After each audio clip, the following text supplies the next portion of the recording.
Alright, hi everyone. We proceed our work in the chapter 12 on the dot and cross product and the equation of line and tree. Right? We already have seen how to calculate the dot product, either in terms of the components and in terms of the lengths and the cosine theta. Today we'll just have like few ideas from this section where we have the dot product. One of the ideas was finding the projection and components. And the story here is you have a vector that you want to project on another vector. So you have a vector v here and another vector u, and you want to find the component and the component and the vector and the vector projection of the u onto v. So we want to project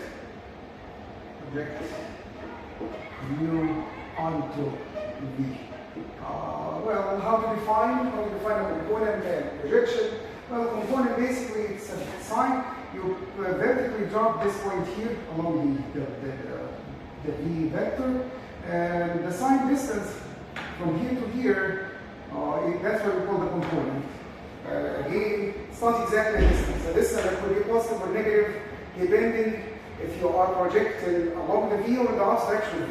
I mean, like for instance, the angle, this is when the angle is q. If the angle is larger than 90 degrees, that's an obtuse angle.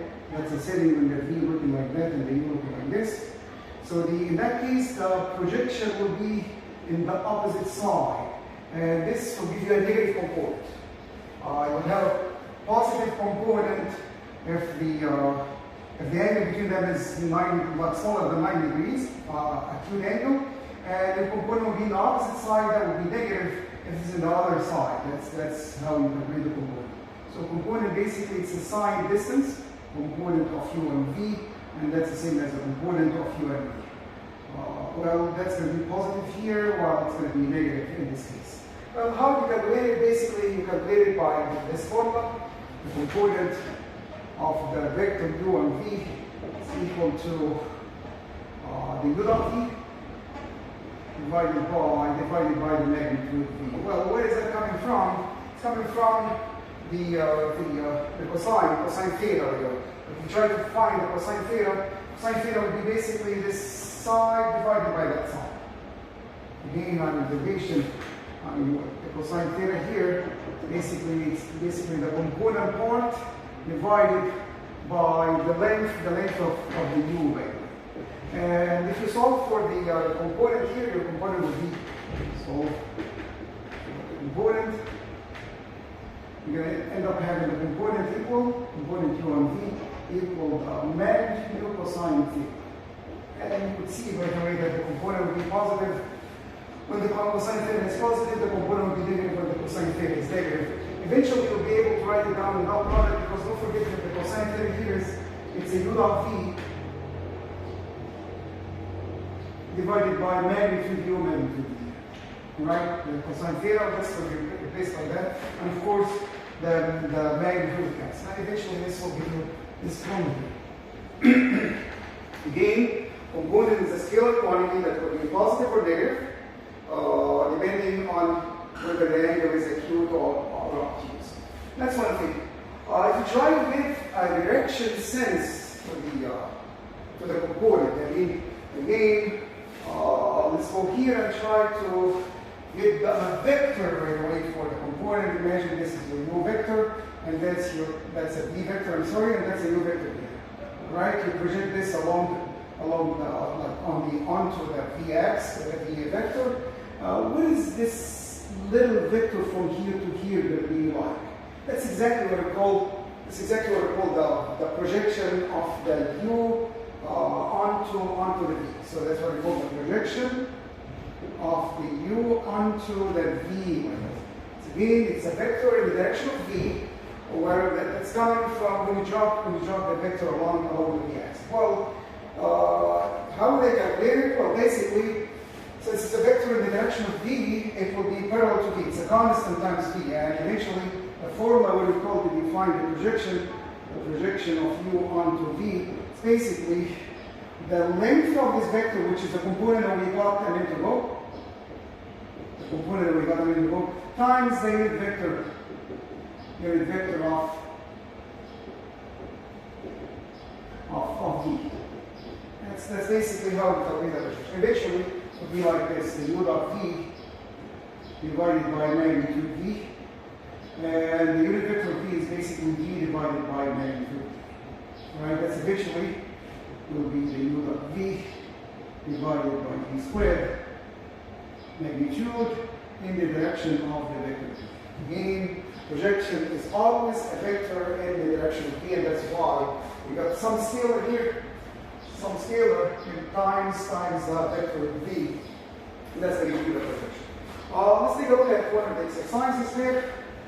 Again, it's the whole thing is just to follow this recipe in order to project one vector to another.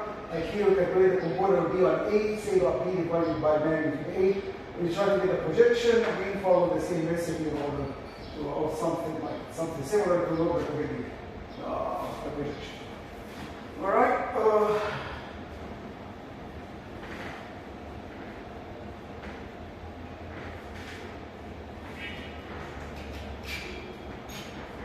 Let's take a look at the next example. Well, look at these two vectors, the vector B and A, and we want to project B on A here. Find the scalar projection and the vector projection. Scalar projection would be the component, and the vector projection would be the projection of the vector on B, of B onto the A. So he wants to project B onto the A and find that. So again, your A here is what? 1, 1, 2. Negative 2, 3, 1. Negative 2, 3, 1. And your B here is 1, 1, 2. And what do you want? You want to project B on A. Sorry, 1, 1, 2. You want to project B on A. So the component, when you project B on A, what is that would be? Again, just follow this recipe there. It's A dot B divided by the magnitude of A. Nothing more than just applying this formula again. Since we're projecting A, you're going to see the A here in the denominator. We'll see A in the denominator. So that's the dot product of these two vectors be negative 2 plus 3 plus 2 divided by the magnitude of A. That would be 4 plus 9 plus 1. Eventually, this would be 3 divided by, that's 40, 40. That's for the scalar projection. That's for the scalar projection. You want to get the vector projection, that's going to be the project. So you want to find the projection of the B on A. Projection on B on A. It's basically as we say, it's a component of B on A along the unit vector of A. Along the unit vector of A, which is basically the A divided by the magnitude A. Right, that's eventually will give you the formula that we saw a minute ago. That's screen up there. Say about B divided by magnitude A squared direction. Let's try to calculate that. Well, A dot B is already 3 here. The magnitude of this vector squared, you're going to square this quantity, that's going to be 14. That's going to be the scalar that sits outside. And direction of A, you want to, you project in the direction of A, so that's going to be the direction of A, which is negative 2, 3, and 1. I don't think let's leave it or leave it inside, or leave it outside, that's it. Right, that's the part how we calculate the projection in the scalar sense and in the vector sense as well. Alright, so the remaining example in the chapter is just an application, and again you can skip the part. Let's keep going with the next section, which is about the cross product. Again, that's a cross product. Definition of cross product is something that would meet the definition of determinants. And again, before we start, we need to look quickly on the how we define the determinant. Like before we calculated the cross product, that's how you calculate a 2 by 2 determinant, for instance. So look at this definition here. If you're given a determinant of A, B, C, D like this, the way we calculate, I know like some of you haven't seen this before, and that's why we just started by looking at the determinants here. So the determinant of this structure would be like you multiply these two elements minus the multiplication of these two elements. It's AB minus CD. But when you try, again, let's call this determinant here, A, B, C, D. That's going to be we multiply the AB, that's the main diagonal, minus the elements that are off the diagonal. It's like here.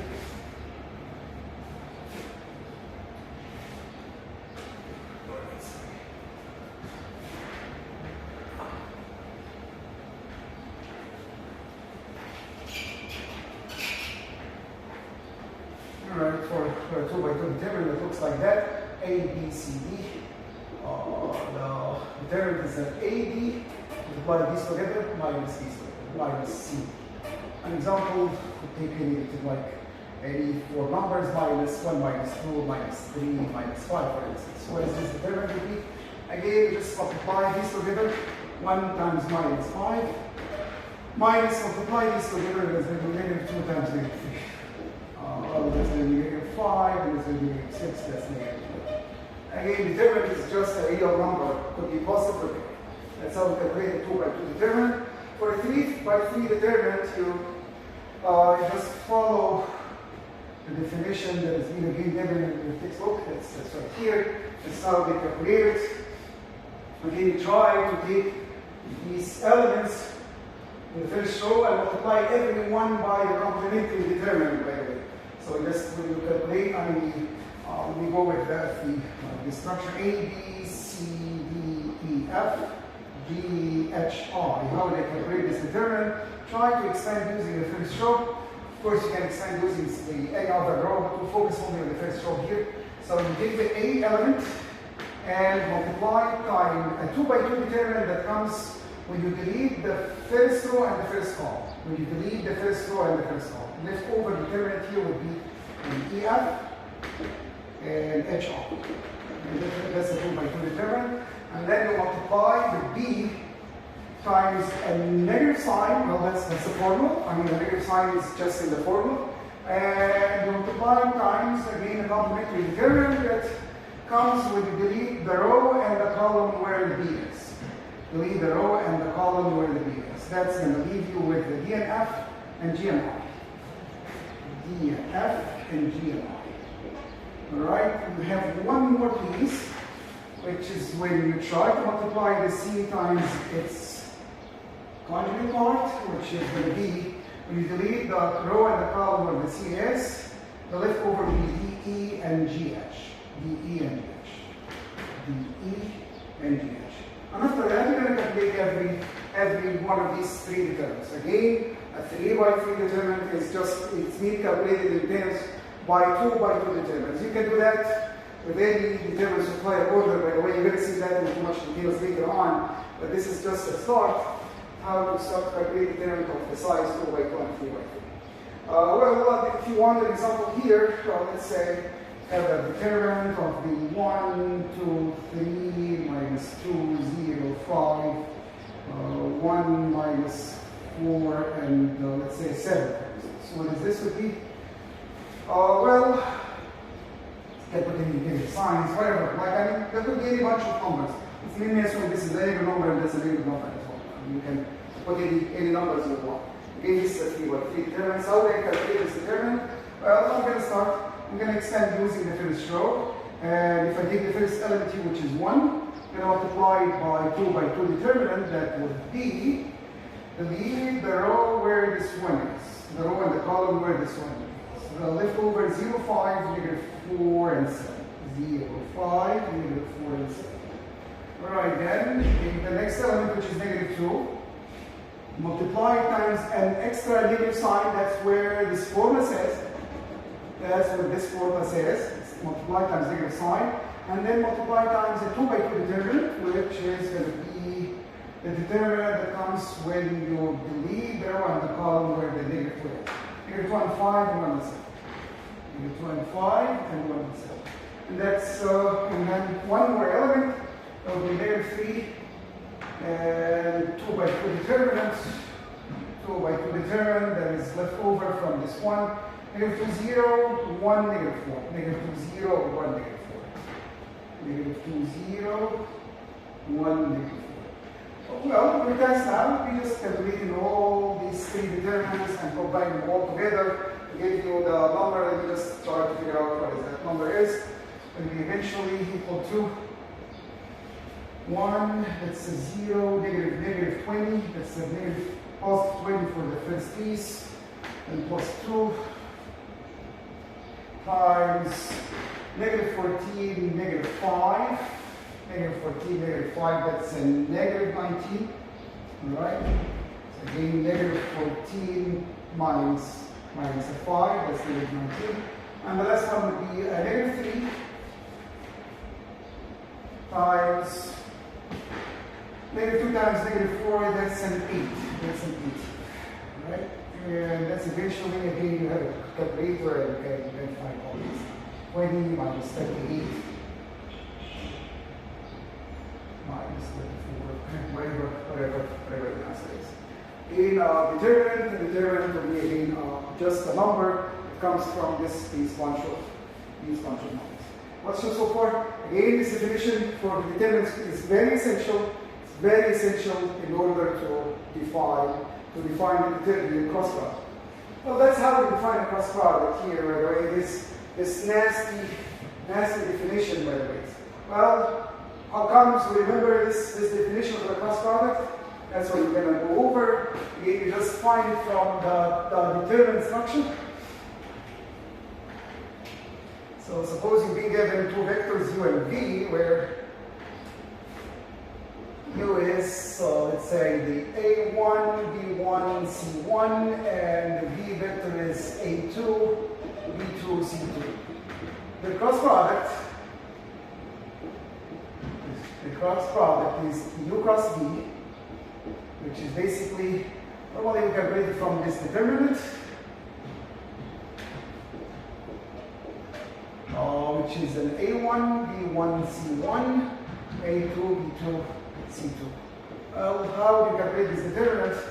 Well, again, I mean, when we define the determinant, it's just all the elements are numbers. But now we're coming to write down the first row to be vectors, while the second row and the second row and third row, they're all numbers. Well, this is a weak mathematics, by the way. This is not like a solid mathematics. If you want to define the determinant to be all numbers, I mean, this is not something where you can apply all the properties on determinants on. But it's only a formula to remind us how to calculate the determinant at the end.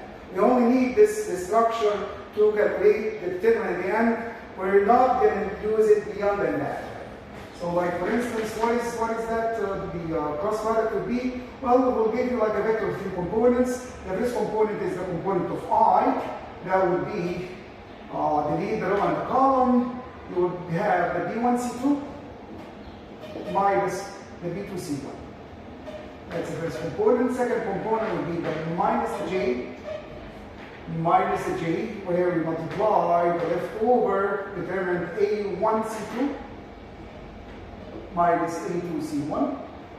And the remaining component, which is the k component, that would be here, the lead, the row, and the column where the k is. It's a1b2 minus a2b. That's how you calculate the cross product. Well, I might ask, what is the physical meaning, or what is the geometrical interpretation of the cross product? That's what we're going to see in the next couple of minutes. But this is the way you calculate it. It's a solid, it's a vector that can be calculated by this formula. Well, what is the meaning of that? That's what we're going to see in the next few minutes. And well, before we're coming to the meaning of that, let's try to calculate it for just a given couple of vectors. Here's an example. I'm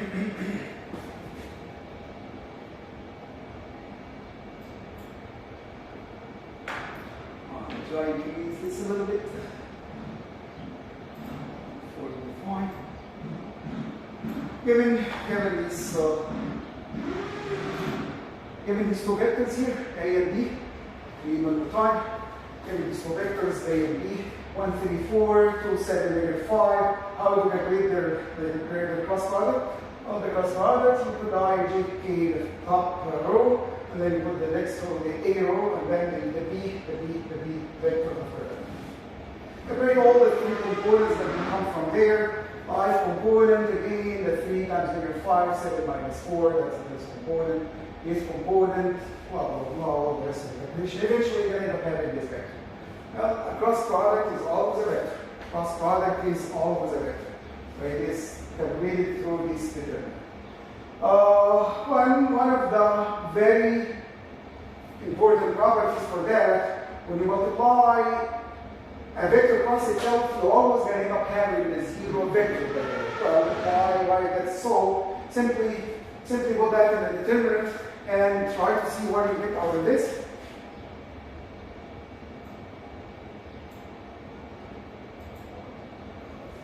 Again, that's what you end up having. Try to cross multiply the A and A. So here are the components of A1, A2, A3. Repeat them one more time.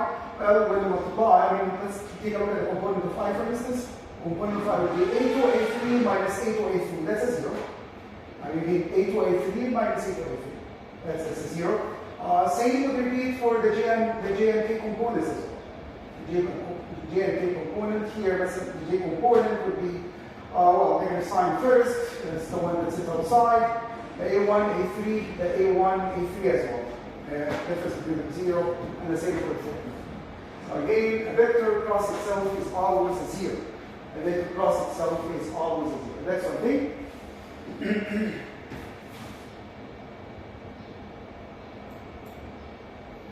Well,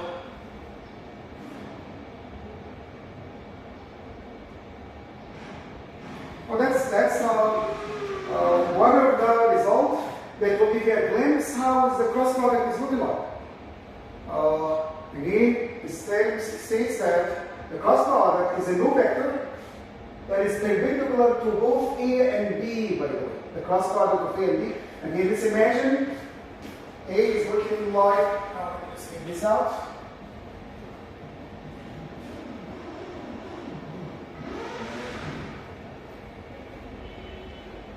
Imagine this is going to be the A, and that's going to be the B. Then the agreement between them could be anything. It could be like 30 degrees, 120, it could be anything. So what is a cross product? A cross product is a third vector that is perpendicular to both of them. So it's a third vector where the angle with that's the cross product. Let's imagine that's going to be the cross product. Where the angle between this cross product and the A vector is 90. And the angle between the B as well and the cross product is 90. Well, let's imagine it. That's how the same look like. The A and B could be vectors are like this, where the angle is not necessarily 90 here between A and B. Well, the cross product is a vector that is perpendicular to both. It's a vector that is perpendicular. You could say it's perpendicular to that plane as well. It's a perpendicular vector to this plane. Of course, you may wonder, like, would it be this direction or the opposite direction? Direction is always determined by the right-hand rule. The direction is determined by the right-hand rule. If you go from A to B, like this is A and that's B, if you go from A to B, then the direction of the thumb would be the direction of the cross product. Well, like if this is my A and that's my B, if this is my A and that's my B, and we'll go this way, and the cross product will go the other way. Cross product will go the other direction. Again, it follows the right-hand rule. So your fingers will be the direction of the cross product. That's when you go from one to another, and then the direction of the thumb will be the direction of the cross product. All right? So that's one thing. The proof here is not complicated. I mean, in order to prove that two vectors are perpendicular, you only need the dot product. Again, what I want to prove, the cross product of A and B and the A are orthogonal. Orthogonal means perpendicular to the here. Well, how can I prove that? Well, get the dot product between the A cross B and the A. That's a dot product that we try to calculate, by the way. That's a dot product. A cross B dot A. Well, if this is 0, that tells you that the angle between them is 90 degrees. It's 90 degrees. So whenever this dot product is 0, it tells us the perpendicular to each other. And actually, that's the case. Yeah, you just need to go over the calculations and convince yourself that's going to be the case. I mean, here they establish We already calculated that the cross product and the these are the components. Let me just try to show you where is this coming from. Take this out.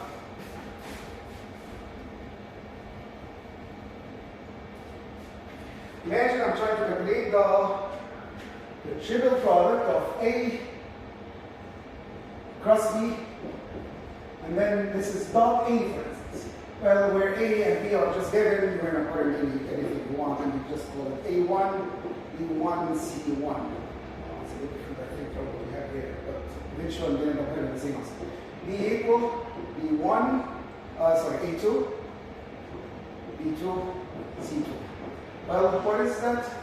Going to give me, well, for the cross product of A and B, I already have the components right here. For the cross product of A and B, they're right here. So all I need to do is just get these three components and dot it with the A vector. Dot it with A vector. Equal that one first one of them is A. Well, let me just stick to that U and V, by the way. That's fine. So that I don't want to have like something different. It's a U and V cross U, for instance, or dot U, or so that's going to be the U and V. Alright? So we're just going to apply for U and V rather than A. Alright, what is this triple product to be? Well, for the cross product of these, it's already there, by the way, where you can see it. Well, when I multiply all of these together, U cross V dot U. Try to be careful. I will always keep the parentheses here on the cross product. The parentheses should be kept here on the cross product. It is not in the dot product. Because if you put it in the dot product, you would have something that would be meaningless, by the way, because you're going to put a dot product here. There's going to be a scalar. A scalar cannot be cross multiplied times a vector. Cross product is between two vectors together. So you have to keep the parentheses on the cross product. So I already have the components of this. What are the components of the cross product? So you can there. B1 C2 minus B2 C1.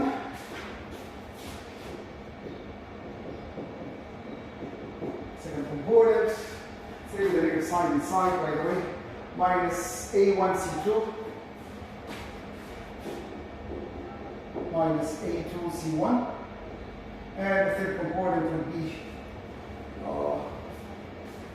A1 B2 minus A2 B1. Right, that's your cross product. Multiply this dot to the vector U, which is going to be at A1 B1 C1.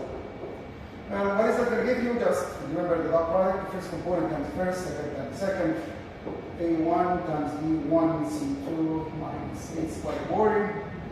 And minus then plus B1 times the next component minus A1 C2 minus this plus, sorry, this plus A2 C1.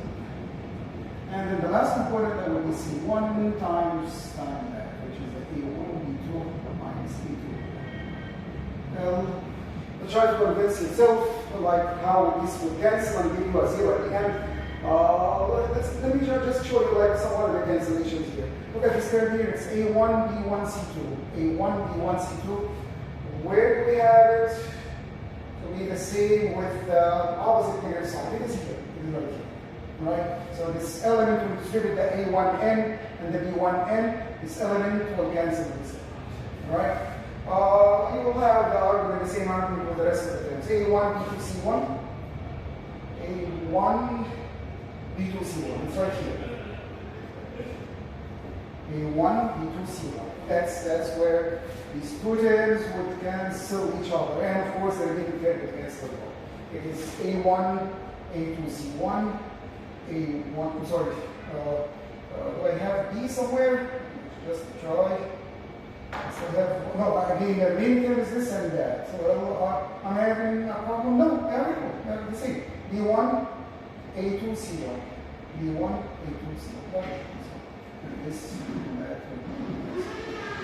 This addition will be a 0. And since the dot product here is a 0, and that's telling you the dot product, the cross product is indeed perpendicular to the A vector. The cross product is just a vector that is perpendicular to the just have an intent of here, U cross B here. that's the U, and that's the V. So it is, the angle here is indeed a 90 degrees. And you could show it again with the V as well. It's going to be a 90 degree as well. Okay? So that's one thing regarding the cross product. It's a vector that is perpendicular to both of the vectors that we studied.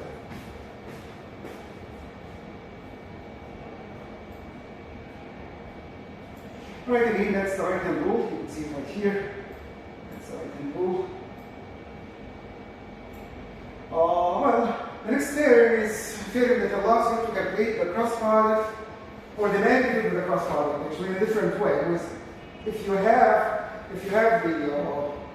the magnitude of the vector and the angle, then the theorem is done.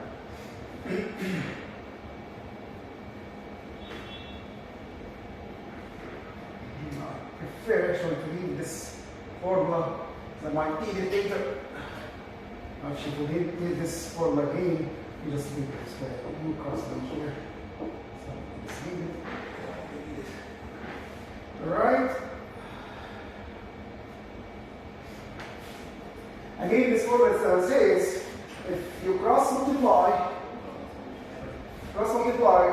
the A and B together, the A and B vectors, and get the magnitude of that, it is the magnitude of each vector multiplied together times of sine theta. Again, suppose you've been given two vectors like this. Let's say this is a U and that's a V here.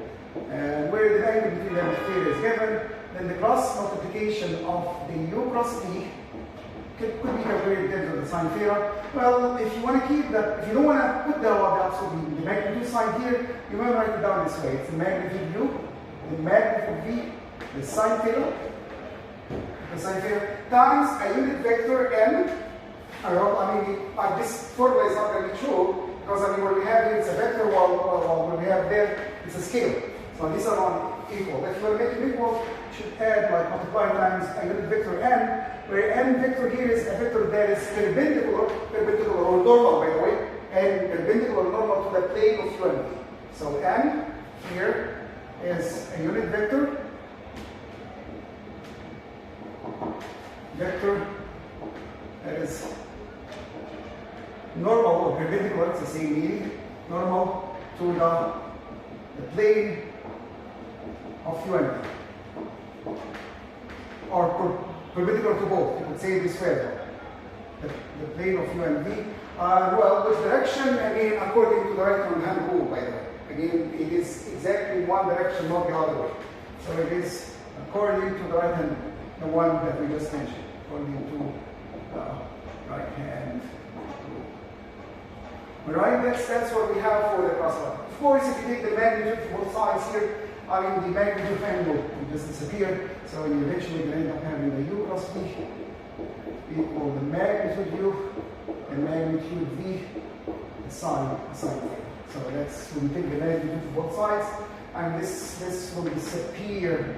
And sine theta, by the way, is always going to be positive number. So because your angle is always between the vectors, the number between 0 and 180, sine theta will be always a number that is bigger than 0, and that's going to be always a positive number here. Alright, that's how we did it. The proof for this identity, of course, we need some technical work. You can follow it here if you want, but it's something that you're not going to be. You have to read it, by the way, it's fine. Alright, so but for the people who are listening to this and read it, you can of course do it. So that's how we prove that you can get the cross product magnitude in terms of the angle theta. Alright, let me just make sure that everything's working fine here with the. Yeah, I assume so. Yeah.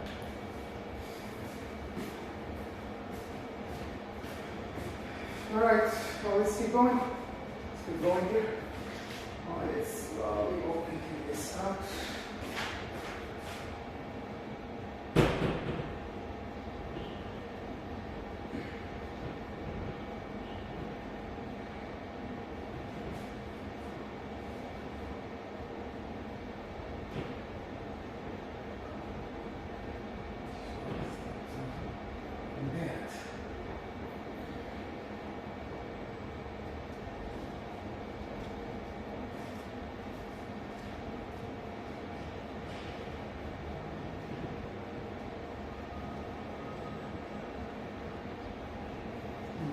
need another wet towel, by the way. Just begin it to get another one.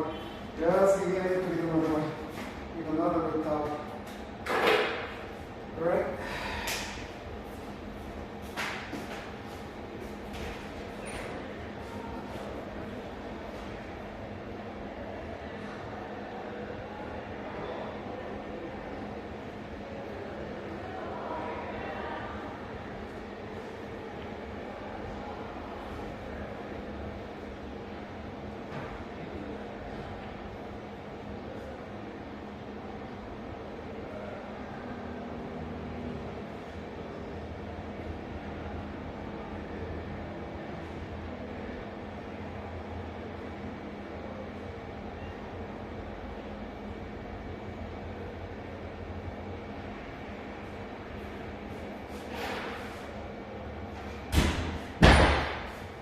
Sorry guys.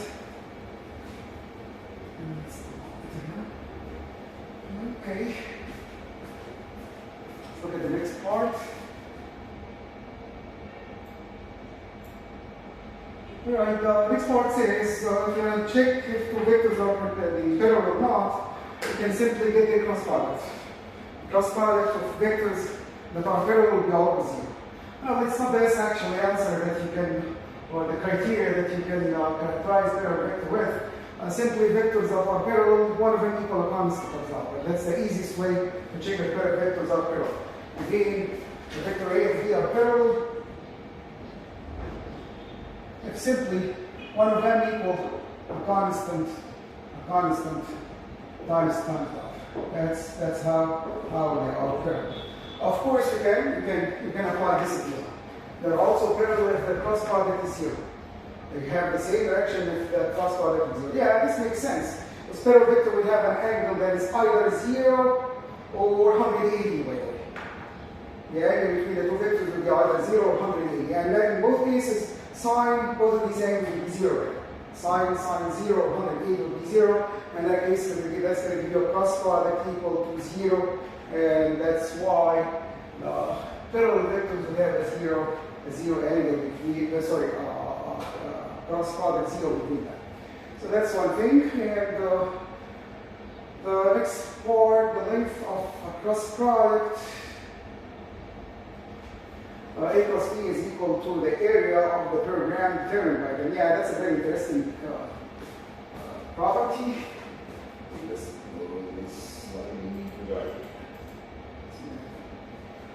Okay, again, this criteria says if you have to name, we're missing the graph, of course, and you're having a program that looks like this, and the program where the adjacent sides here are given, like one of the sides is u and the other side is b, or a and b, for instance. It's the a vector and that's a b vector. And of course, the angle in between them is theta. What is the error of this paragram? Well, it says the error of this paragram can be obtained by this magnitude. It is exactly this formula. A plus b times, which is basically the magnitude A, magnitude b sine theta. Would that be true? Let's try to see how to find the error of the paragram.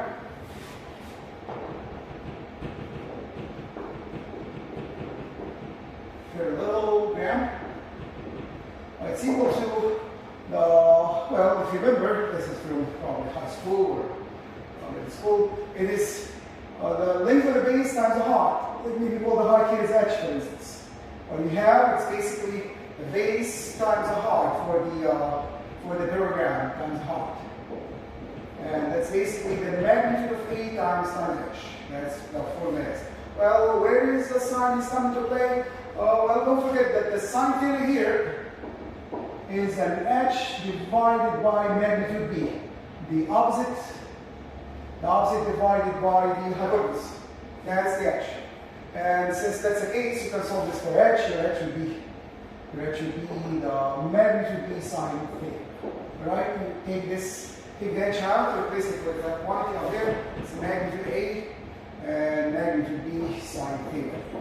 And what is that? Well, it is nothing but the magnitude of the cross product of theta. That's a very interesting formula. Well, that means cross product is now giving us a tool to calculate the area of the paragram if you be given the vertices. But if you be given vertices of this parallelogram, I can always find its area by just cross multiply the cross multiply of any two adjacent vectors there.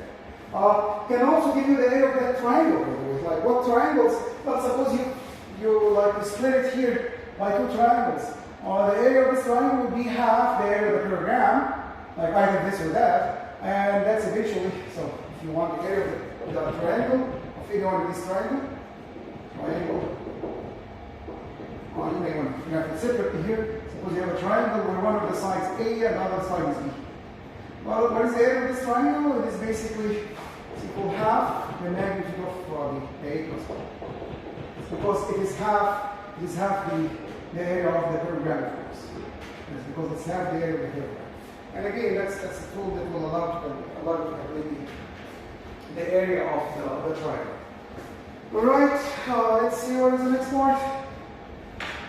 Here in this question, you've been given 3 points, and let's try to find given these 3 points in space. I think I have to do that.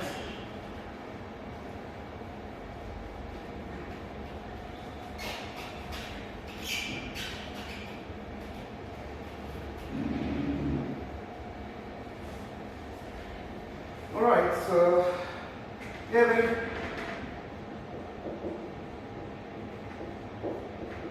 I need 3 points. Well, make sure that they're not falling in the same line. Any 3 points that will give you like a proper triangle. So that given the points of P, let's take the points that are given here. 1, 4, 6. And the second point Q, that is -2, 5, -1. And the point R is the point 1, -1, 1. Now, let's again rough sketch for the 3 points. What do we need here from these 3 points, P, Q, and R? Give me a vector that is perpendicular to this plane. That's the first part. Find a normal vector to the plane of P, Q, and R. To the plane of P, Q, and R. And the second part, well, find the area of this triangle. Find the area of the triangle as well. Find the area of the triangle P, Q, R.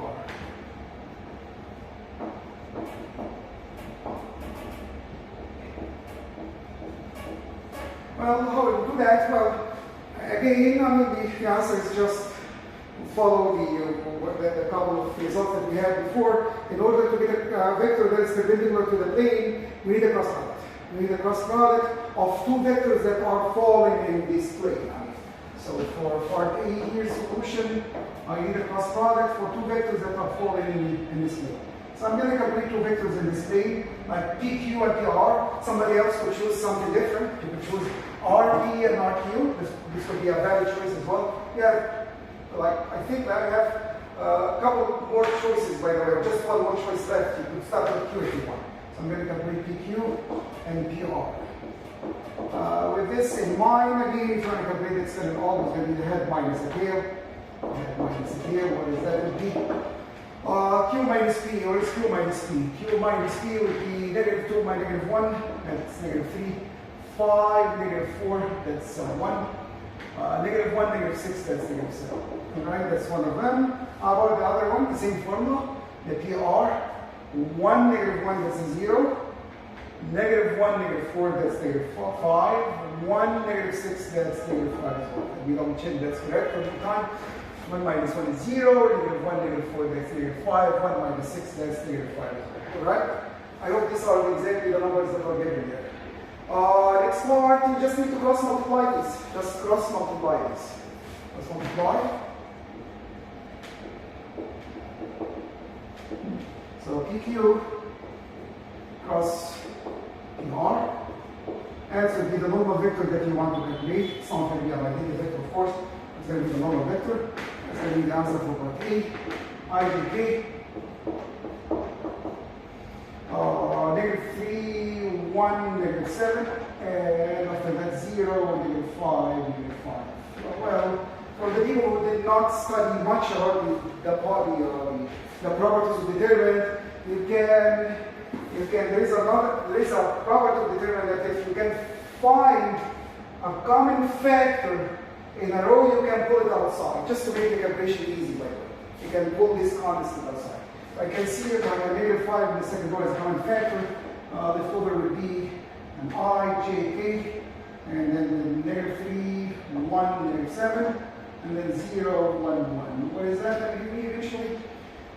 Let's squeeze myself here in this area. It's going to be negative 5. The ith component here would be 1 plus 7. 1 plus 7. That's an 8. For the jth component, again, I'm going to multiply. I'm going to cancel the negative sign and start by multiplying these first. So a quick way to cancel the negative sign there. 0 times negative sign, negative 7, that's a 0. Minus 3, that's a plus 3. And the remaining one would be that. The remaining one would be, when you delete that, it's negative 3 times 1, that's negative 3. And of course, you have to multiply this time here with 5 outside. So that's basically the cross product, or the normal vector to the plane that you got there. Well, what is the area of this triangle? In the area of this triangle, you only just need to get the half of the magnitude of this cross product. So for the area of the triangle,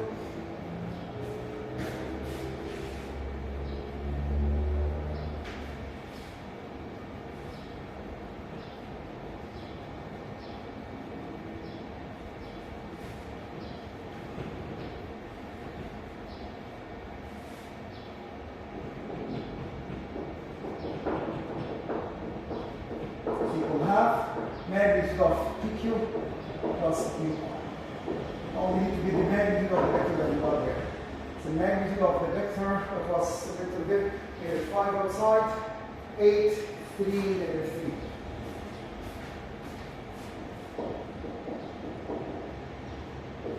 And that's eventually, there's a negative 5 outside, sorry for that, there's a negative 5 outside, negative 5 outside. Let's we take the magnitude for all of these. The absolute, well, it's not an absolute value, it's a magnitude actually. Negative 5 will come outside as a positive 5, so that's going to be 5 halves. And square it off, 8 squared, that's 3 squared, that's 3 squared. Right, guys? So that's going to be the area of the triangle. It's going to be the area of the triangle.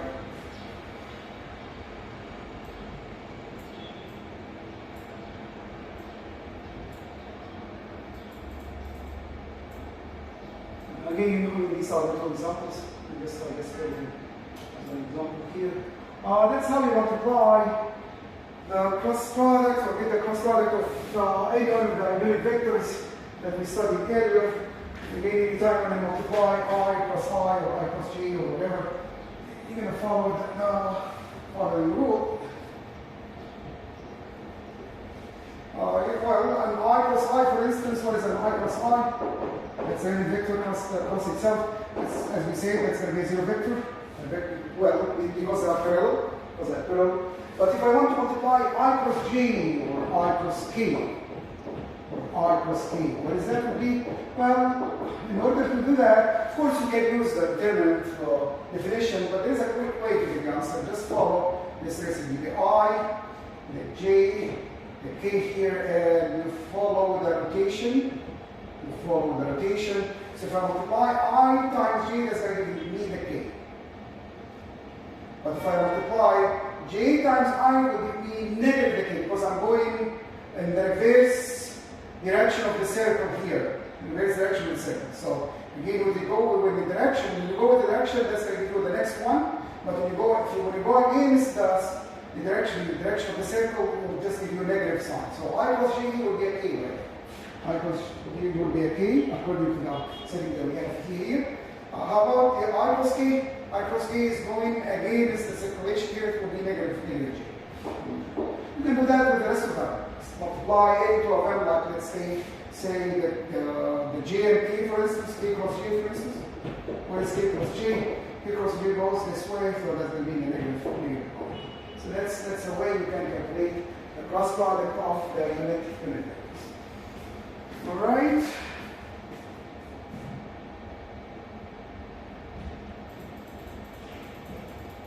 We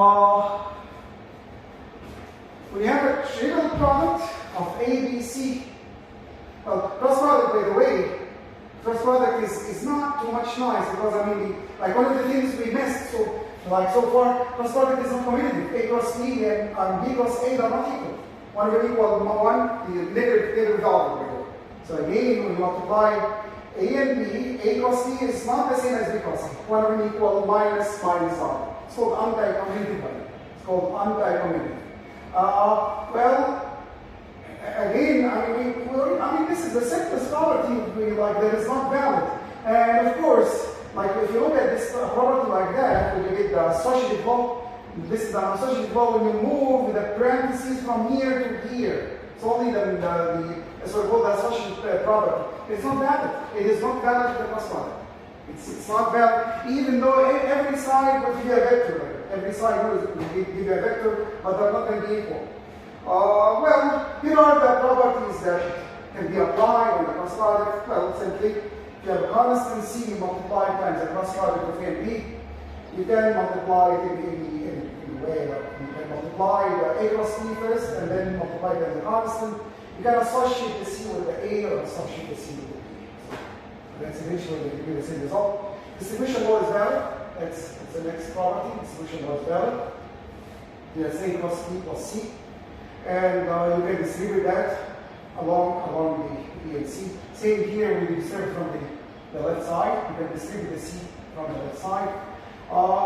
This is a very interesting property. That's when you have a triple like two. One of the product is dot and the other one is cross. Well, let's try to talk about it. It's a very important property, and actually it's connected to a volume of the shape that will be seen in the next part. All right? So we call the triple product, or the triple mixed product.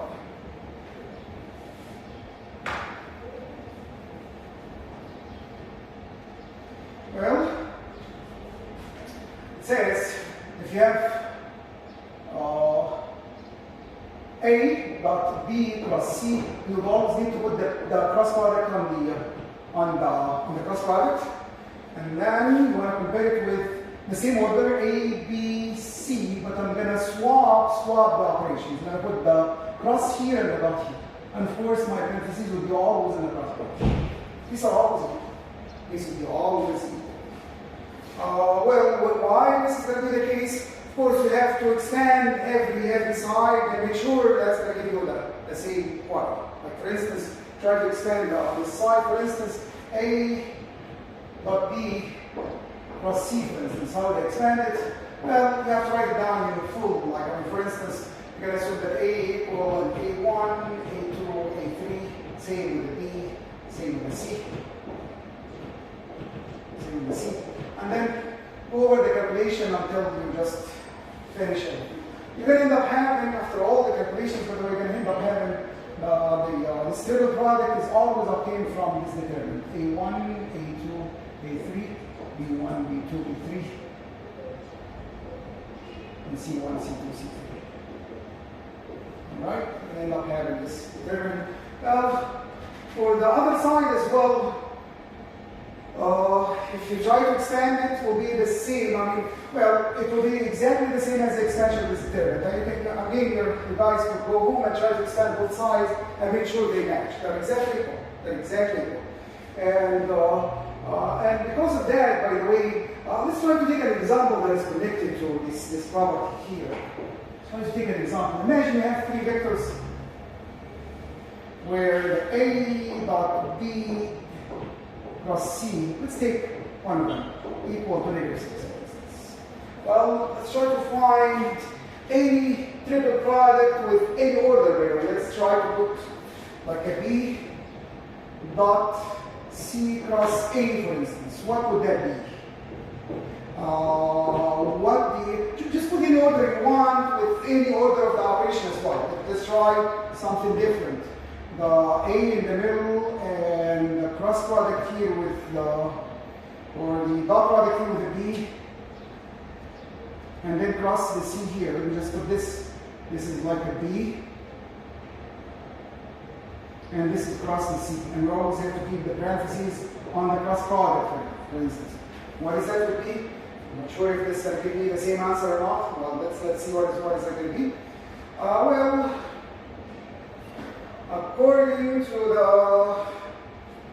to this property, what I can do, I can, again, the cross product in the given formula is between B and C, while the cross product here is between C and A. If I want the cross product between the B and C, I can, according to this property, it says you are allowed to swap the cross and the product. You are allowed to swap these two operations. So that's eventually will give you a B cross C dot A. Of course, your parentheses is always on the cross product. Your parentheses is always in the cross product. I swap just this operation in there. All right.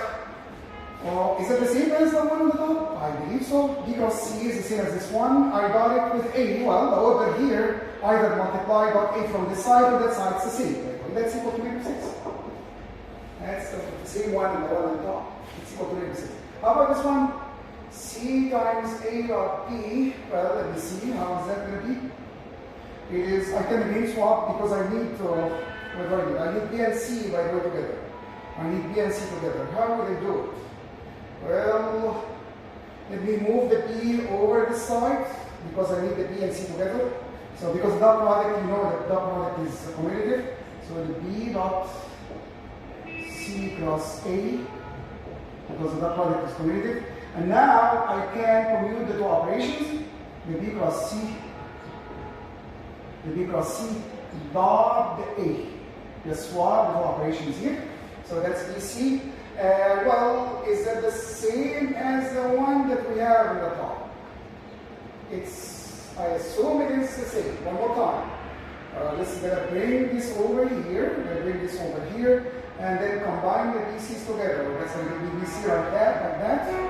It's going to be the BC like that. And again, that's going to give me the BC. It's the same as the quantity that is on the top.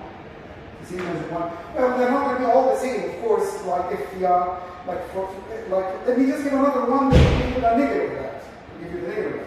You can assume that if you multiply A dot C cross B,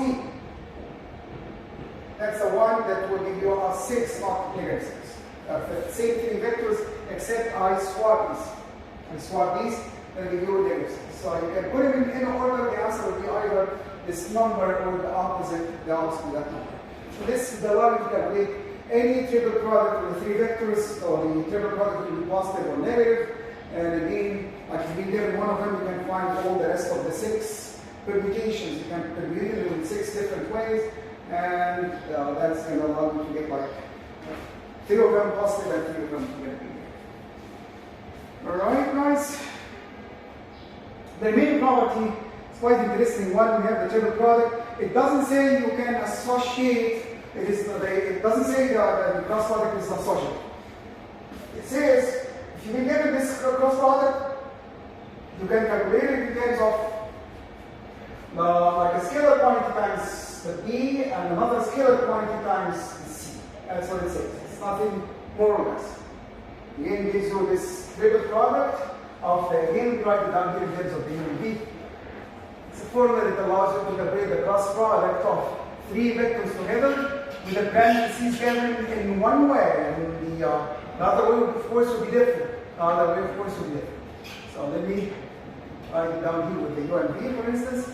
The U cross V cross W, where the parentheses are given this way. That's going to be like you're going to end up having 2 vectors, one of them in the direction of the V and the other in the direction of the W. So it's going to be a V vector with the component U to W. Another vector minus the W vector that would have the component U and V. That product here is just a scalar one. That's the statement. The proof is quite technical for the 6th part. You probably need like a page report because you have to take care of every component. But still doable. If you're interested to look at the proof that, you can try to probably go over the components, and it's a bit lengthy to go over the component. Again, I'm not really interested to see it.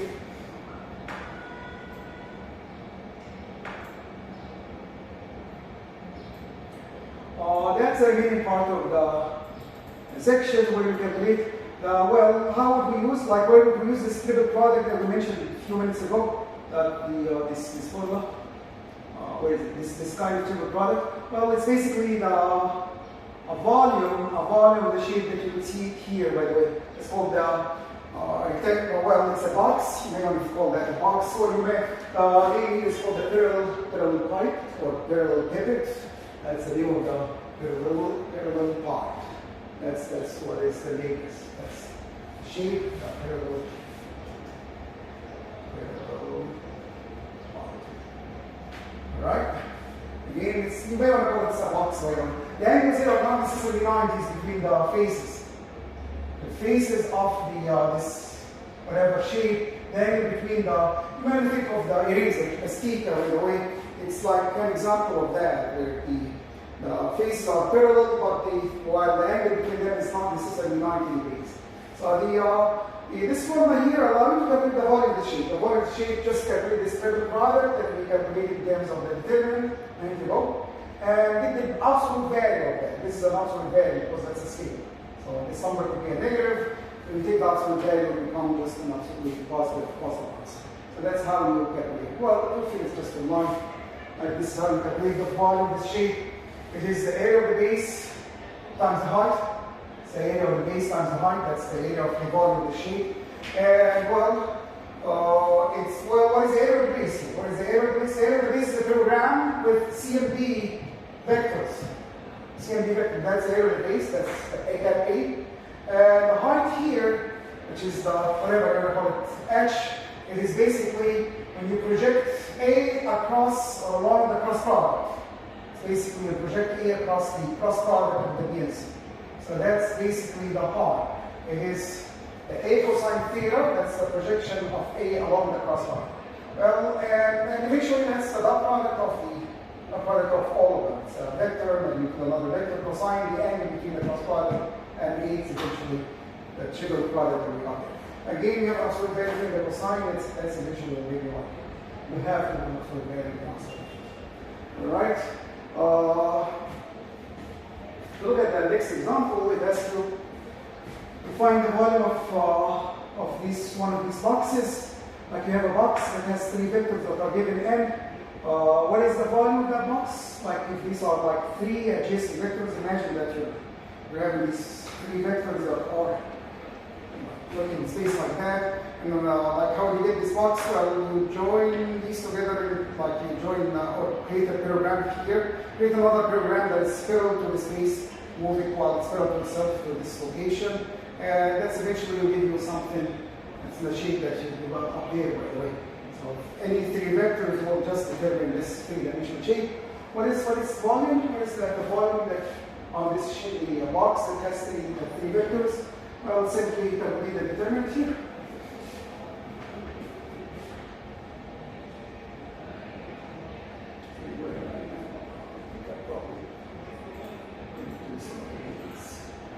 Yeah, that's what we are. No, not really.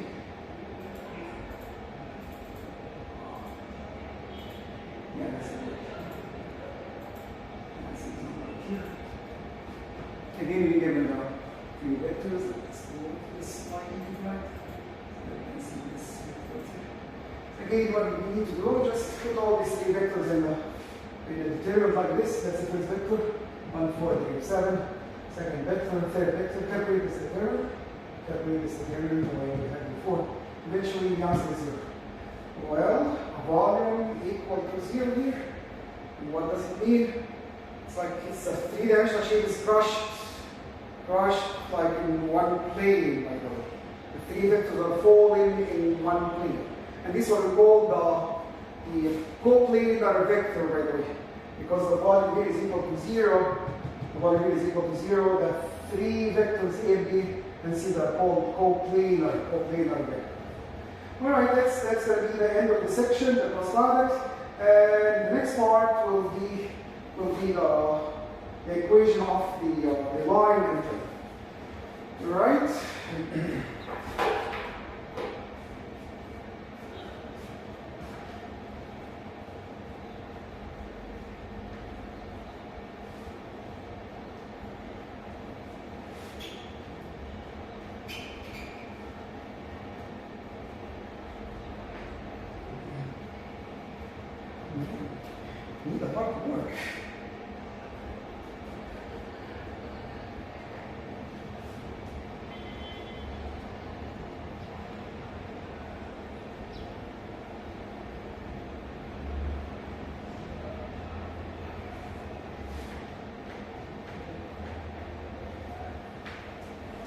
Right.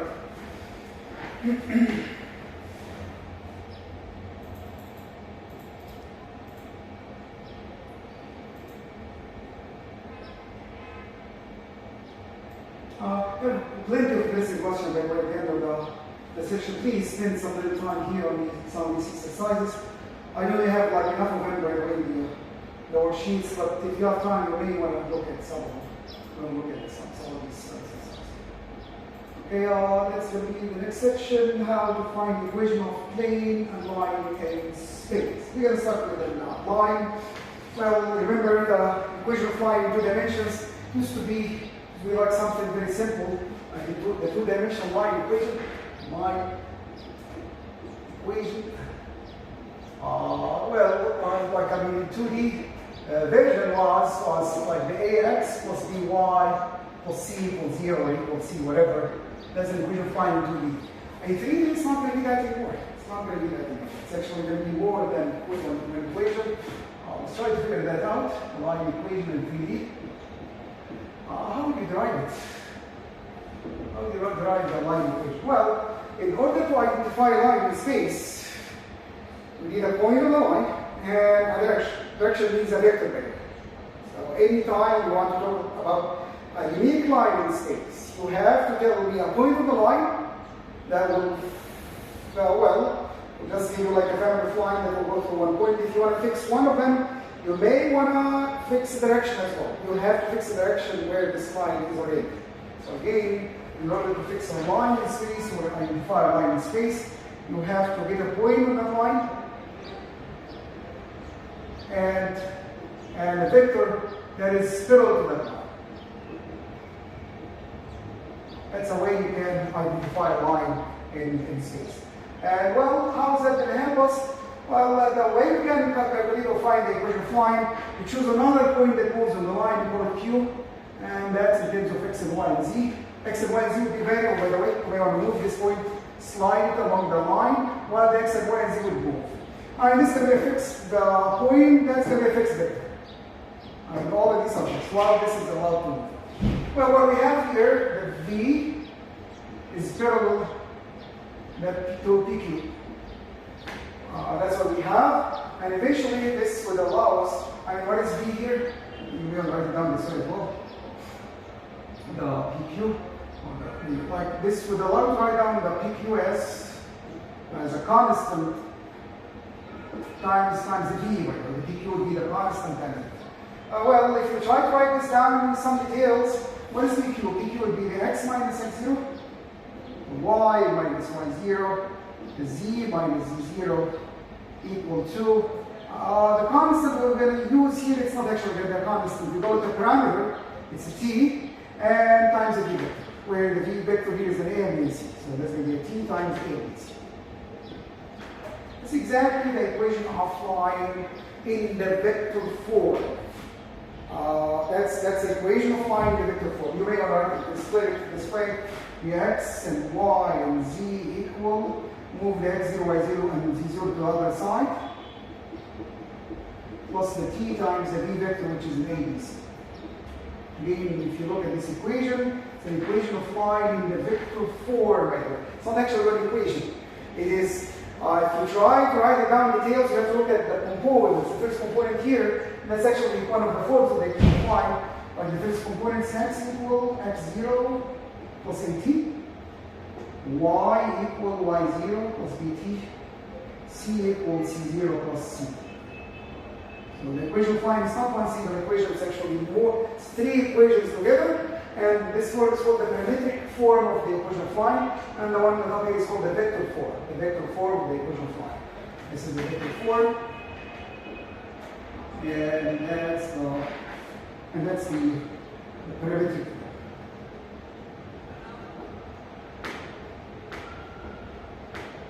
Well, we call it parametric. Actually, this is parametric as well because it has, the t is called the parameter. The t is just the parameter, it's called the parameter. It's playing a very important role in the equation because, like, while you change the value of t, you then allow the point q to move. Yeah, it's a proportional constant between the v and the pq, by the way. Well, when you just slide Q here along this line, the proportionality constant is going to change. The proportionality constant between the two vectors will change. That's the t value. So again, while you change the t value, this would allow the point Q to move along the line. If t is positive, the Q would be moving in one direction. If it's going to be negative, it would be moving in the opposite direction by the way of that point. So that's the meaning of the point. It's like exactly the code that will give you exactly one point along the line. Just give me a value of t. I can bring you a point on the line. T equals 5. Well, you'll go 5 times as much as this vector, starting from here and up to some point, somewhere in there. T equals -1. You'll just, again, you're scaling as a vector v. You're just going to go the opposite direction of the v, just with the same amount, with the same length of the v here. Just the opposite direction of the v. That's negative. When you put t equals -1. You'll see that in the next example. So that's how we're going to create the equation of the line. There's a third form that's called the symmetric form, and that's obtained when like the three components are the components of the vector here are non-zero.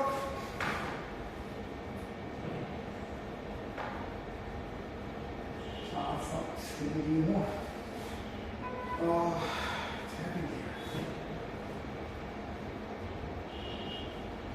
I think I probably need.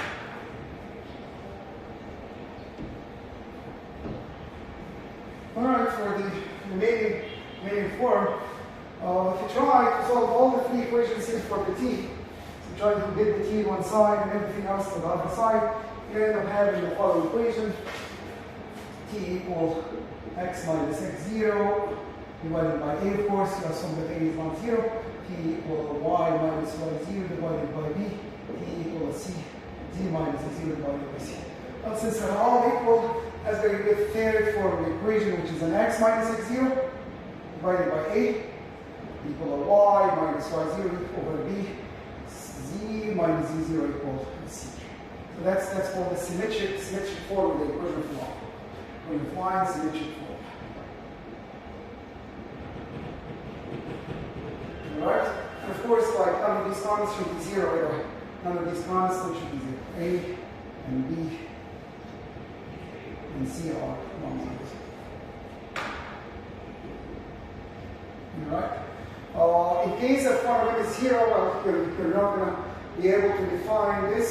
Let's assume, like, we have an equation of line where let's say, like the symmetric form is an x equal 5 minus 3t, for instance, y equal negative 3, and the y equals 5t, for instance, 4t, whatever. This is like a parametric equation. Again, in symmetric form, if you look at the component of t here is the b is 0 actually. If you look at the t component here, it does not exist. The t component in the second equation does not exist. But you still have like a sort of symmetric form that will be slightly different from this. Try to solve for t here, you end up having x minus 5 over negative 3 equal y, I'm sorry, this is z. It's equal to z minus 0 divided by 4. And what is going to happen? I'm not going to be able to, like, prove the y here. Just isolate the y itself. Y equal to negative 3. So that's how is the symmetric form will be eventually looking like. It is not the same as one. It's like one equation given by itself and another equation. Actually, this is not one equation. Actually, if you try to write it down, it will be like 2 equations together because that's one equality and that's another equality. So it's basically a combination of 2 equations together in order to define this type of line. Alright, the next part will be, of course, like a couple of examples on the equation of line.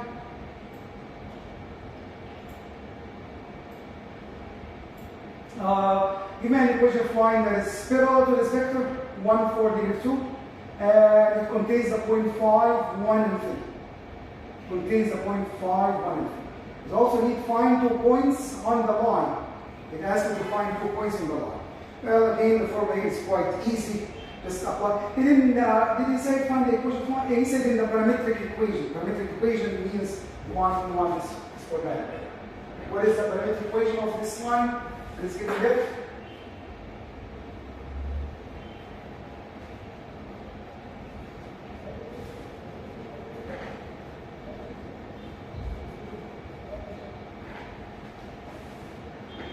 Again, the line here goes to the point, what is it? 513. And it's parallel to the vector 1, 4, negative 2. What is the equation of phi here? Well, the parametric equation would be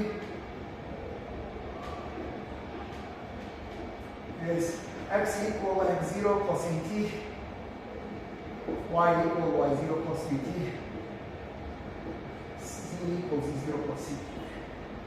Well, what is x0, y0, z0? Basically, the coordinate of the given point. Let me say it's something. That's 5, 1, and 3 for the x0, y0, z0. And then a, b, c are just a component of the given vector. 1 for negative 2 plus a t plus 4t, negative 2t. That's basically the equations, not one equation of the same line. T here could be a real number, by the way, T here could be a real number. Because like while we're allowed to keep a change, and that's a regular equation. Well, he's asking to find 2 more points on that line. Well, if you need 2 more points on that line, assign a value for the parameter c. Like for instance, one of the points would be when you set t equal 1.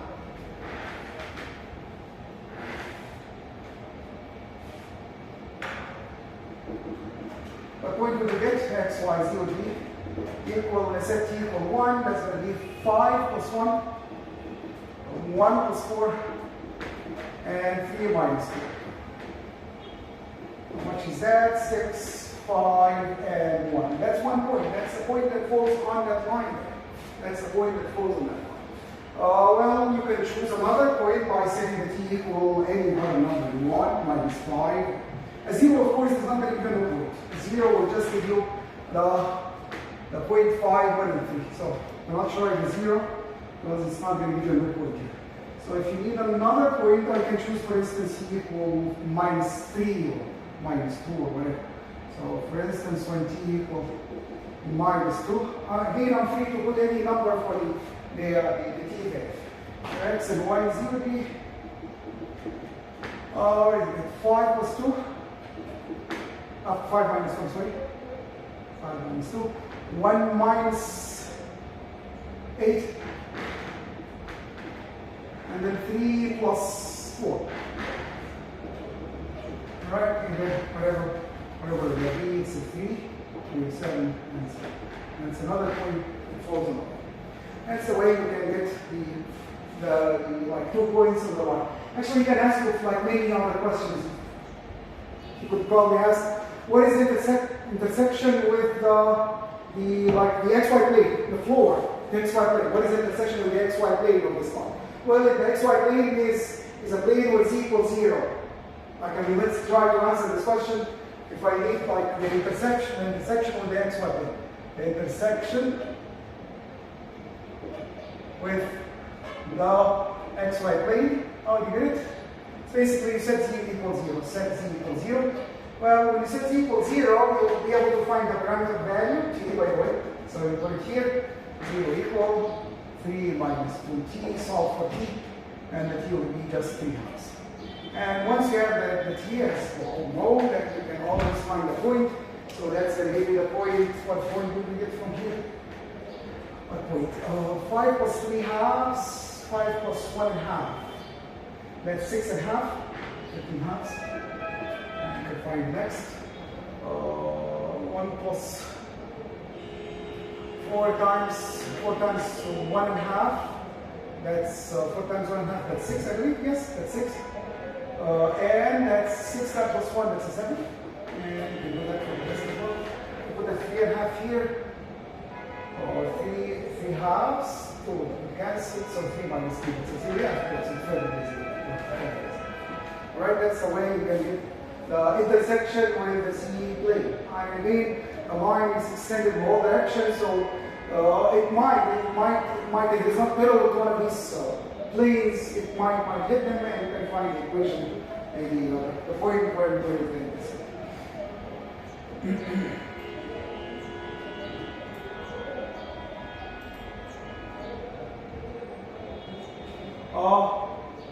The components AB and C, by the way, the direction where the direction of vector V, they're called the direction numbers. They're called the direction numbers because they determine the direction of the vector vector.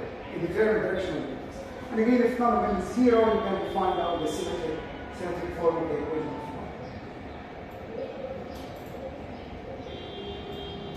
That's what would happen if the symmetric form is just like if you're missing one of the components. If one of the components here is 0, you may isolate this part, and just leave the like put the parts that are not 0, just leave them, and the part that again, suppose that all of them are zeros, you can end up having 3 equations that are isolated, and there will be no connection between all. No connection between all the three equations. Right.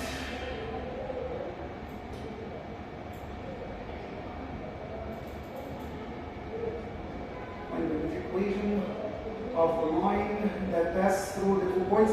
Well, that's another example where you need to find an equation of line that passes through these 2 points. Of course, you have to get a vector.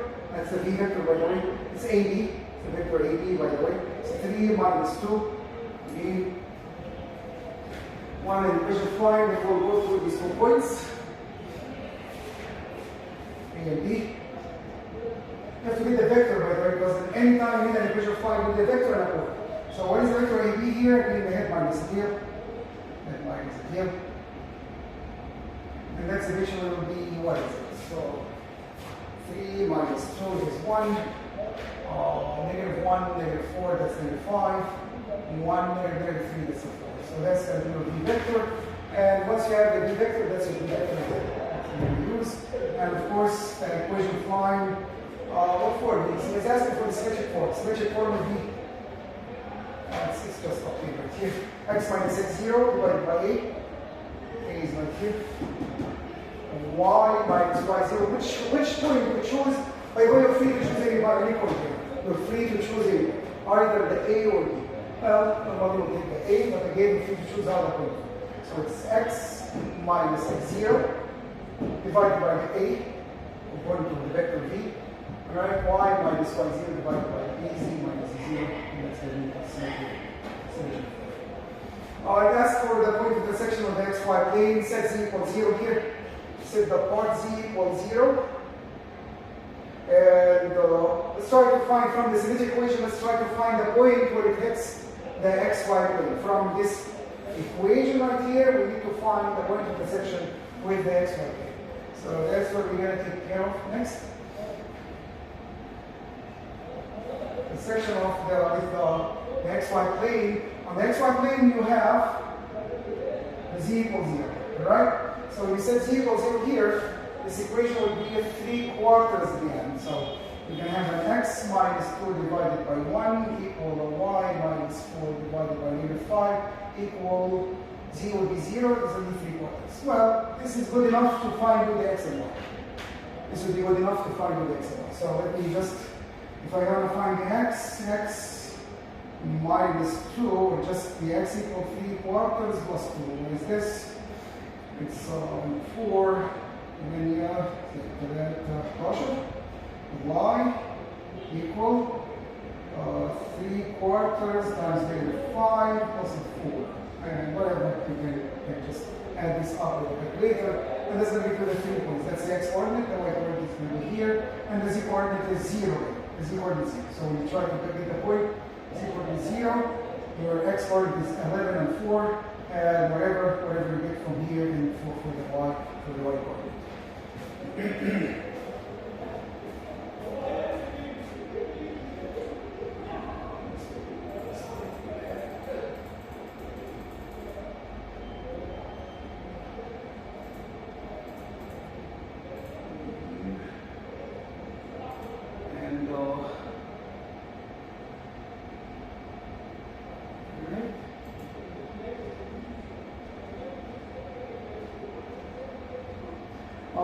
This is trying to find an equation of line. If you've been given the position vector of 2 points on that, by the way, that's like a case that is like we use later when we're trying to parameterize the line. You're going to see that later on in math 301, we try to parameterize the line. And this is when we given 2 points on the line. So I'll go over that quickly here.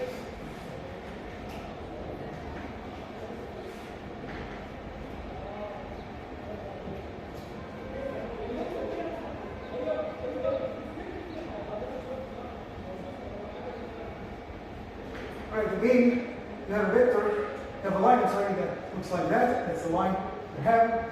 And you have 2 points here, like a point P, or it could be like 2 points, x0, y0, z0. It's going to be like 3 numbers. Another point Q, x0, x1, y1, z1.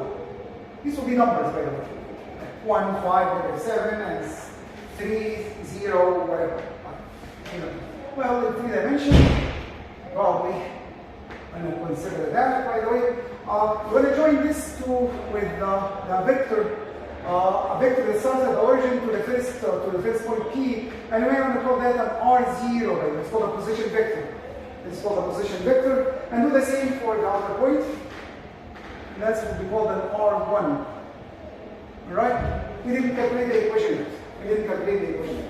Well, how do you calculate the equation? The same way we had before. You want to calculate the v vector first.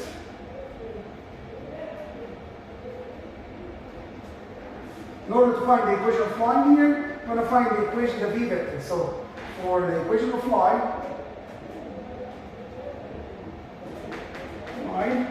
let's calculate the v vector. V vector here is basically the head minus the tail. The head minus the tail is exactly the R1 minus R0. R1 vector is basically R1 vector, if you want to calculate it. It's x1, y1, z1. R2 vector is basically R0 vector would be the x0, y0, z0. And if you find the difference between them, that's where the v is. So the R1 minus R0. It's exactly the head minus the tail, which is x1 minus x0, y1 minus y0, z1 minus z0. I'm not going to write that down in the components because I want to keep the equation in vector form.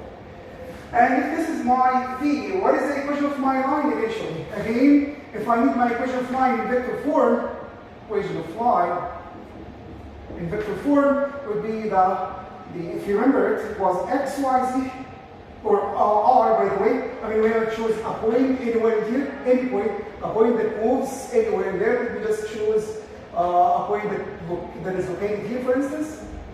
And join it with the vector, I'm going to call this vector a vector r. Well, what will happen?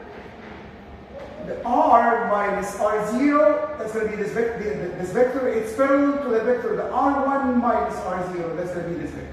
Again, the r minus r0 is parallel to the vector r1 minus r0. And the proportionality constant or the parameter would be the t, by the way. You can just set one of them equal a constant times r minus r0 equal to t times r1 minus r0. And that's eventually going to give you the equation of line that looks like this here. The r equal an r0 plus a t times r1 minus r0. So another nice equation for the equation of line. Still it's the vector form equation of line, but it's given in terms of vectors here, by the way. You'll be able to write down the details if you put the components of the r0 now. You want to see it in the component form, and you want to put the components of R0 on. Well, this equation is nice in the following sense. If you only want to focus on the line segment between P and Q, the 2 given points, you just need to restrict the T between 0 and 1. Now, why is the case? You can double check here. If you try to plug in T equals 0 here in this equation, this will disappear and your R will be R0. This vector here will be exactly on the top of R0. This vector R will be exactly on the top of R0 when T equals 0. When I set T equal 1, I set T equal 1 here, R0 and R0 will cancel and you're only going to stay with R1. You're only going to just establish a table here on this equation, T value, the R value. So when T is 0, that's going to be the R0 vector. And when T is 1, that's going to give you the R1 vector. you can see it right here. So when r equals 1, this vector will be just on top of the vector, and that's going to be the two special locations. For any t value between these two numbers, your vector r will be between these two points. Now r will be just joining this point between these 2 points here. But if you go beyond the 0 and 1, it will be like if t is like t bigger than 1, you're going to be like here. T negative will be the other side. But if you stay between the 0 and 1, you're always going to stay between the p and q. P and q are given points, like the a and b in the example we just saw a minute ago.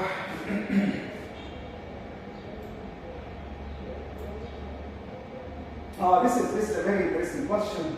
Show that the lines L1 and L2 with the parametric equation. These are two lines that we got. The equation here.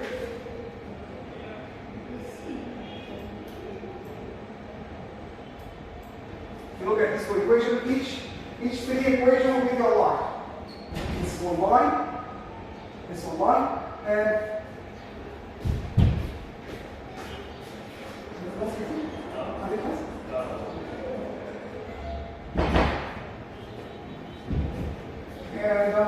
the combination of the other 3 equations will be another line. They use different parameters. Because again, one of the parameters will give you generate the first line, the other parameter will generate the second line. Parameter is t, the parameter is s.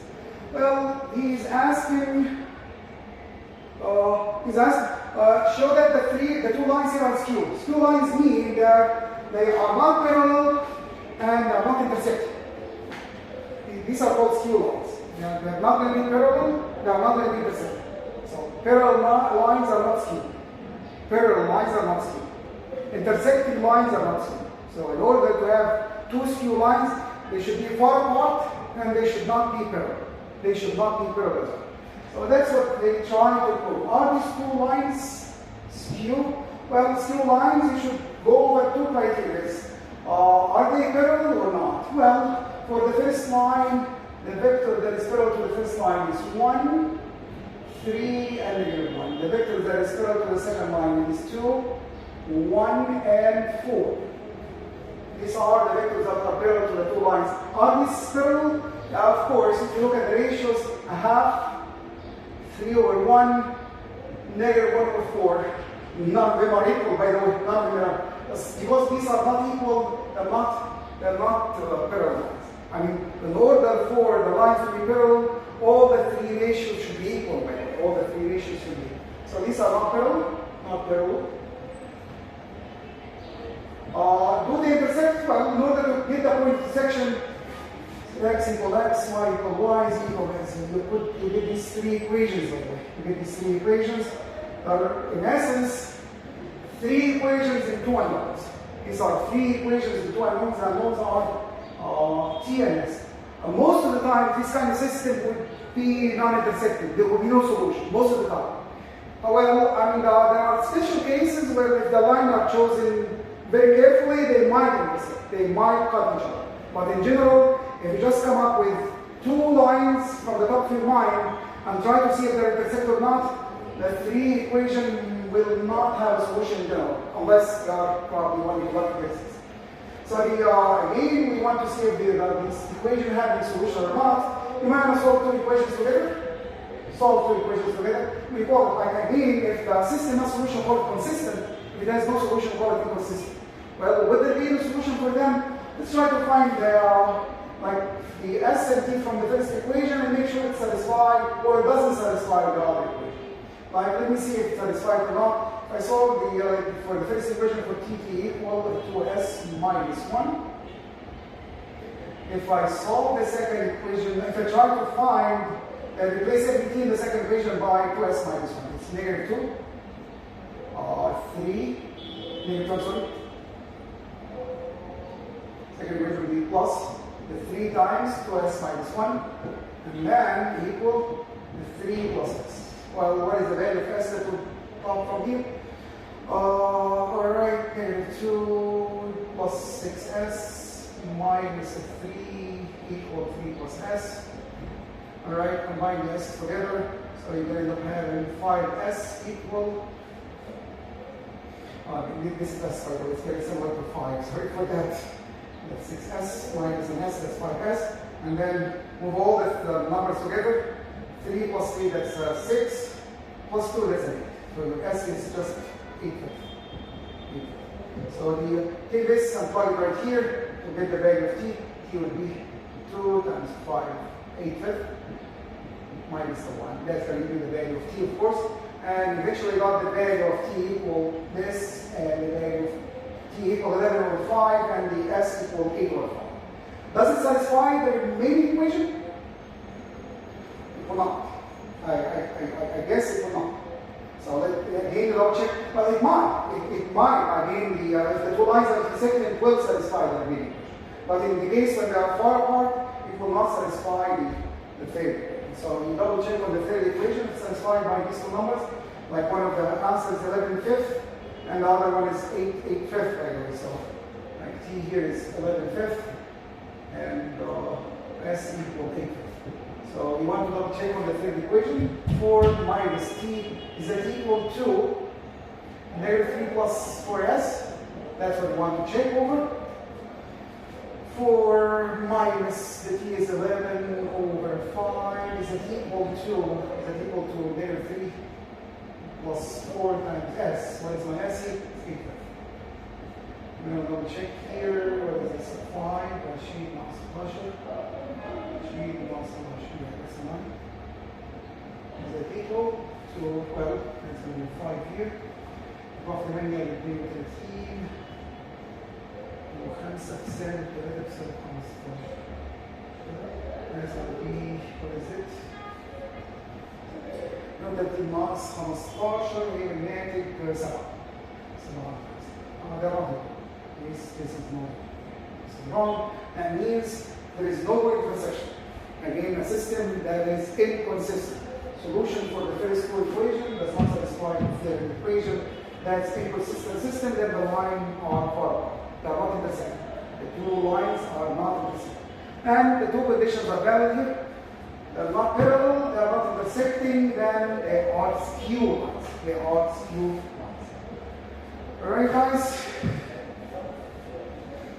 Let's take this test here.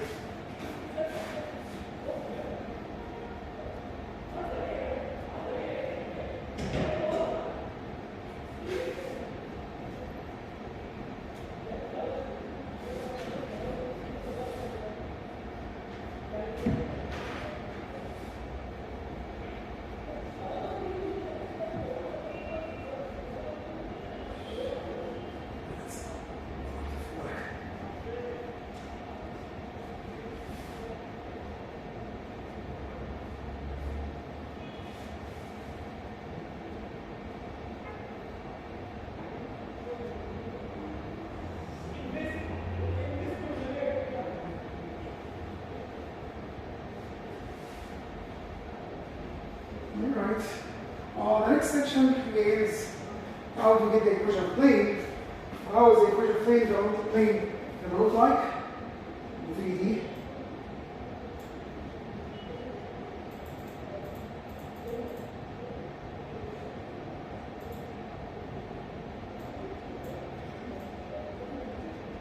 Moving from right to left to left to right. Alright, here. Here's how to get the equation of plane. Just work in this area here, because it's very close.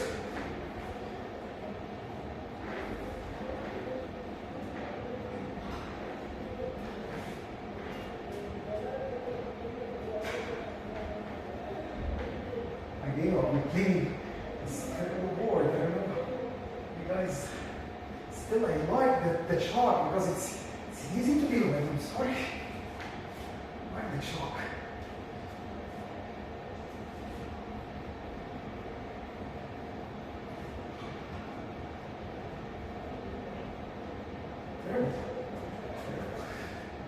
Alright, so in order to find the equation of plane,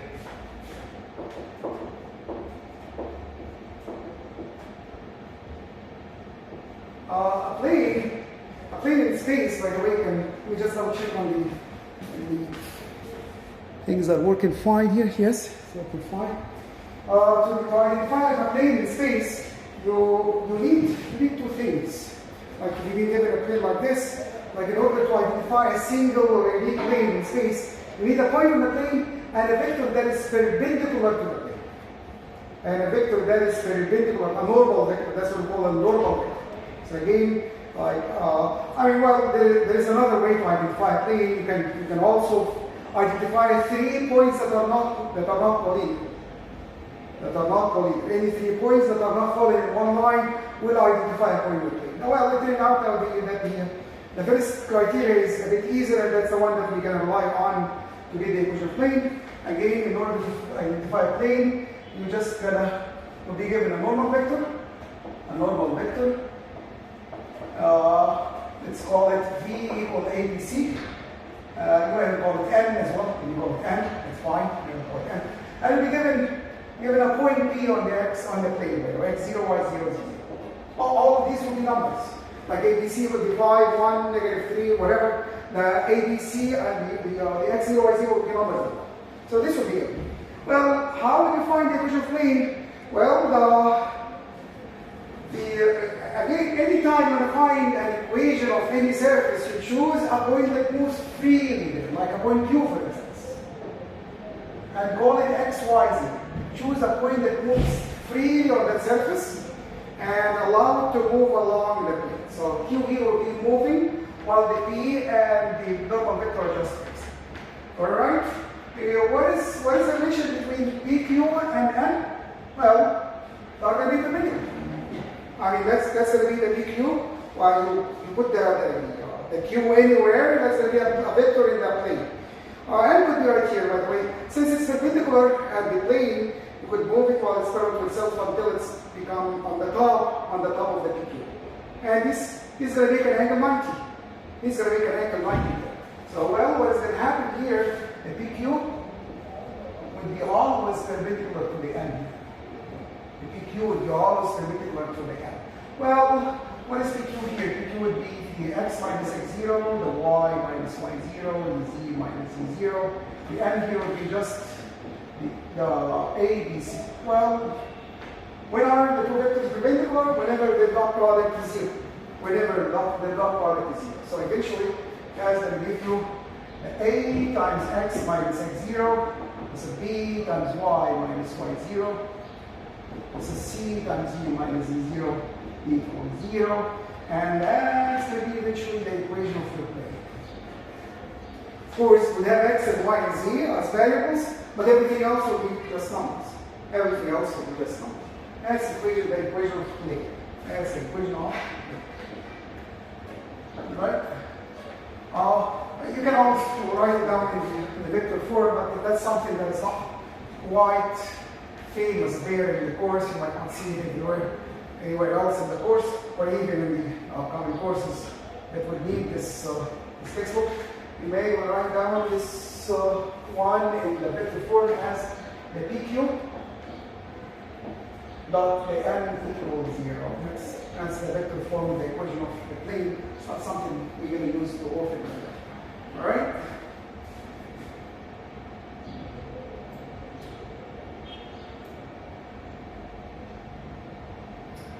Here's an example.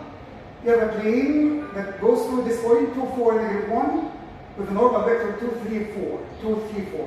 What is its equation? Again, you have a plane. Sorry guys, it's a bit mess here. Let's try to clean up. So this mess.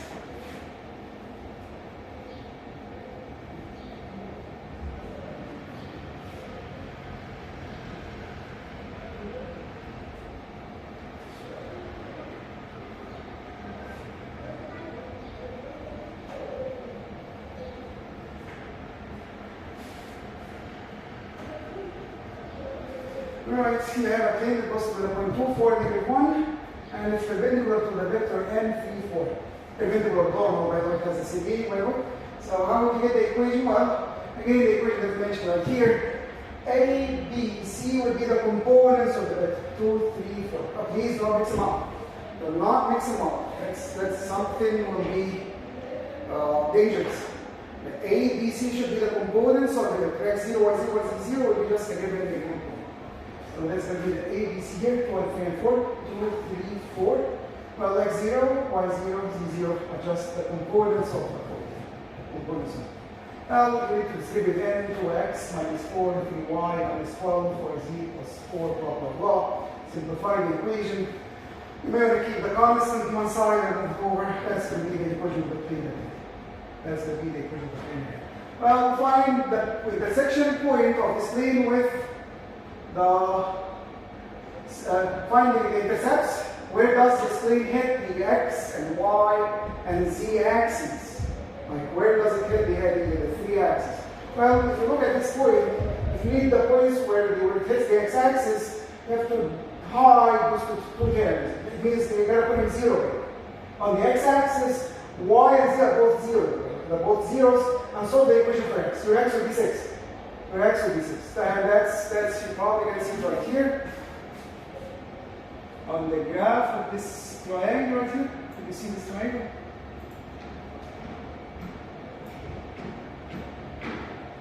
The x-intercept here is 6. 6, 0, 0. Right here. 6 intercept. And how about the y-intercept? Same equation. Hide the y and x term, the z and x term. Hide these two terms. And only focus on the y term. Put these on zeros. These are going to be zeros. Then the 3y equal 12 or the y equal 4. Y equal 4 is right here. And for the z coordinate, for the z-intercept, z would be 12 over 4. That's going to be a 3. That's the intercept of this plane with the z-axis. Well, we join these 3 points with this triangle, and this is going to be a segment of the plane. It's not the entire plane, by the way. How is the plane is looking like? It's being extended in all directions. This is a plane that is being extended in all directions. So again, you may want to think like it's going beyond the first octave that we are working on.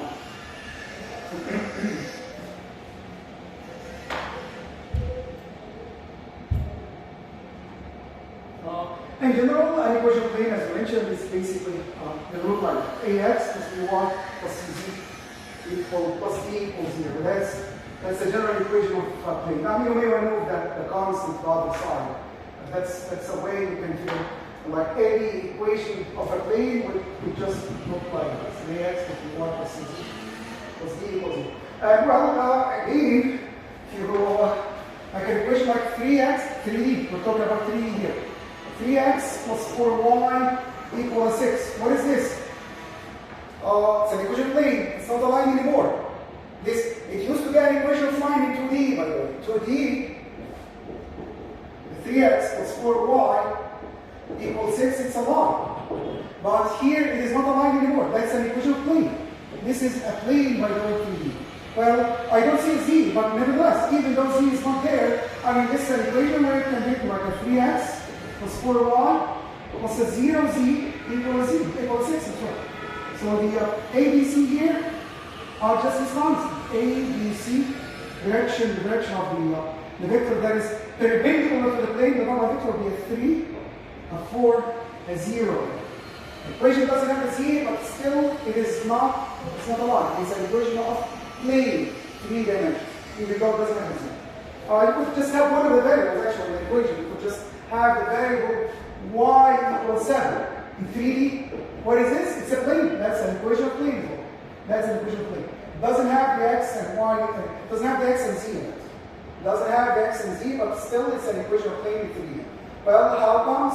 I mean, the a is 0. I mean, think of this as a 0 times x plus 1 times y plus 0 times z equals 7. Right? So your ABC here, ABC, the component of the number vector would be just 0, 1, and 0. These are the component of the normal vector on that plane. So anytime you set one of the variables or two of them linearly equal a constant, that's going to be an equation of plane direction.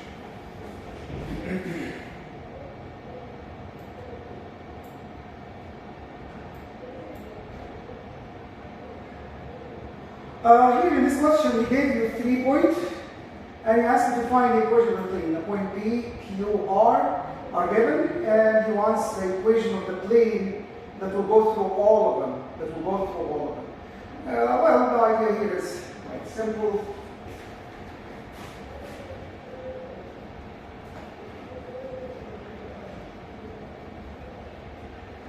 in order to find, again, what is the least amount of information in order to get an equation plane? You know the normal vector and a coordinate. A normal vector and a coordinate. How do you get the normal vector from these 3 points?